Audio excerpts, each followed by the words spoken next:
Assalamualaikum warahmatullahi wabarakatuh.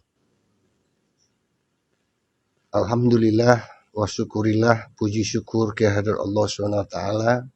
Salawat bering salam kita sampaikan buat junjungan alam Nabi besar Muhammad SAW. Mahasiswa, mahasiswi, para pendengar yang berbahagia, syukur Alhamdulillah. Pada kesempatan ini, kami atas nama dosen pengampu mata kuliah Pendidikan Kewarganegaraan yang mengajar pada Fakultas Ilmu Komunikasi Universitas Islam Riau memberikan tugas kepada tiap-tiap mahasiswa, mahasiswi kiranya dapat membawakan atau mempresentasikan suatu topik yang menarik yang berkenaan dengan materi-materi atau kandungan-kandungan yang terdapat di dalam mata kuliah Pendidikan Kewarganegaraan. Kami atas nama pengampu mata kuliah, sudah saatnya mahasiswa-mahasiswi yang masuk kelompok Gen Z ataupun milenial di zaman digital ini serba transformasi dan pengaruh globalisasi sanggup tampil, sanggup mempresentasikan kemampuan dirinya untuk bisa mengukur sejauh mana kapabilitas maupun kepercayaan diri yang dimiliki oleh masing-masing mahasiswa. Semoga tampilan-tampilan dari mahasiswa-mahasiswa ini nantinya dapat memberi suatu pencerahan dan juga bermanfaat sekaligus introspeksi, evaluasi demi kemajuan, perubahan ke depannya. Demikian yang dapat disampaikan. Sekali lagi kami sampaikan selamat mengikuti, semoga bermanfaat. Assalamualaikum warahmatullahi wabarakatuh.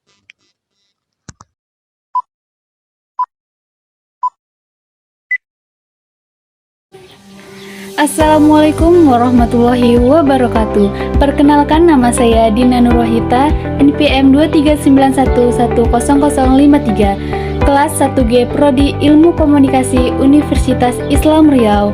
Mata kuliah ini diampu oleh Bapak Dr. Abdul Thalib, SHMCL. Di sini saya akan membahas tentang pelanggaran hak dan pengingkaran kewajiban warga negara di lingkungan masyarakat. Berikut cuplikannya, selamat menyaksikan. Pelanggaran hak dan pengingkaran kewajiban warga negara kini banyak terjadi. Hal dan kewajiban warga negara merupakan dua hal yang saling berhubungan satu sama lain. Seseorang bisa mendapatkan hal karena sebuah kewajibannya sudah dipenuhi.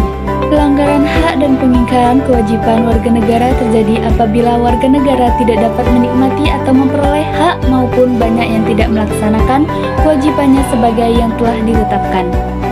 Ada banyak contoh pelanggaran hak dan pengingkaran kewajiban warga negara yang terjadi di lingkungan masyarakat, mulai dari pelanggaran hak cipta hingga adanya tindakan kekerasan yang mengatasnamakan agama. Contoh kasus pelanggaran hak warga negara yang pertama adalah proses penegakan hukum masih belum optimal dilakukan. Contohnya masih sering terjadi kasus salah tangkap, perbedaan perlakuan oknum aparat penegak hukum terhadap para pelanggar hukum yang sering terjadi dengan dasar kekayaan, jabatan, dan sebagainya. Hal itu merupakan bukti bahwa Pasal 27 Ayat 1 Undang-Undang Dasar Negara Republik Indonesia tahun 1945 menyatakan bahwa segala warga negara bersamaan kedudukannya di dalam hukum dan pemerintahan dan wajib menjunjung hukum dan pemerintahan itu dengan tidak ada kecualinya.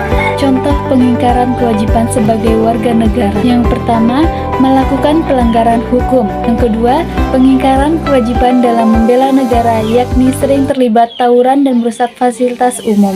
Ketiga, pengingkaran kewajiban menghormati hak asasi manusia orang lain dengan melakukan bullying, penipuan, pemerkosaan, pembunuhan, perampokan, dan lain-lain. 4. Pengingkaran kewajiban yang ikut serta dalam usaha pertahanan dan keamanan negara dengan tidak membayar pajak pada waktunya. Tidak mengikuti aturan sekolah, melakukan aksi terorisme, melakukan kekerasan berbau sara, merusak lingkungan, korupsi, dan lain-lain. Faktor terjadinya pelanggaran hak dan pengingkaran kewajiban warga negara. Pertama, sikap egois. Seseorang yang mempunyai sikap egois akan menghalalkan segala cara supaya haknya bisa terpenuhi, meski caranya tersebut dapat melanggar hak orang lain. Yang kedua, rendahnya kesadaran berbangsa dan bernegara. Hal itu akan menyebabkan pelaku pelanggaran berbuat seenaknya. Pelaku tidak mau tahu bahwa orang lain pun mempunyai hak yang harus dihormatinya. Sikap tidak mau tahu ini berakibat muncul perilaku atas tindakan penyimpangan terhadap hak dan kewajiban warga negara. Yang ketiga, sikap toleran. Sikap tidak toleran akan menyebabkan munculnya saling tidak menghargai dan tidak menghormati atas kedudukan atau keberadaan orang lain. Sikap ini pada akhirnya akan mendorong orang lain untuk melakukan pelanggaran kepada orang lain. Keempat, penyalahgunaan kekuasaan.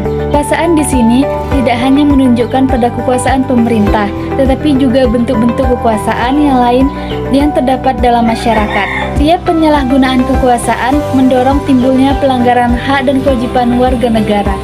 Kelima, ketidaktegasan aparat penegak hukum. Yang keenam, penyalahgunaan teknologi. Kemajuan teknologi dalam bidang produksi ternyata dapat menimbulkan dampak negatif. Misalnya, munculnya pencemaran lingkungan yang bisa mengganggu kesehatan manusia hingga kasus penculikan yang berawal dari pertemanan dalam jejaring sosial.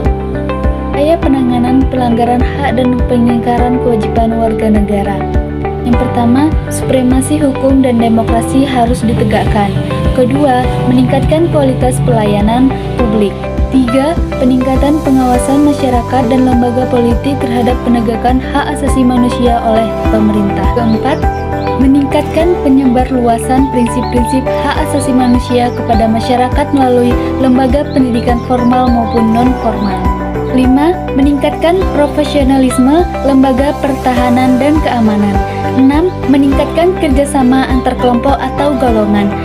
7. Memberi jaminan hak asasi manusia dengan meratifikasi instrumen hak asasi manusia internasional.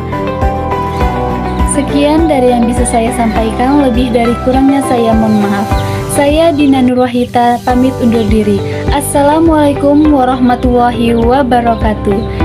Jangan lupa like, komen, dan subscribe channel ini. Bye-bye.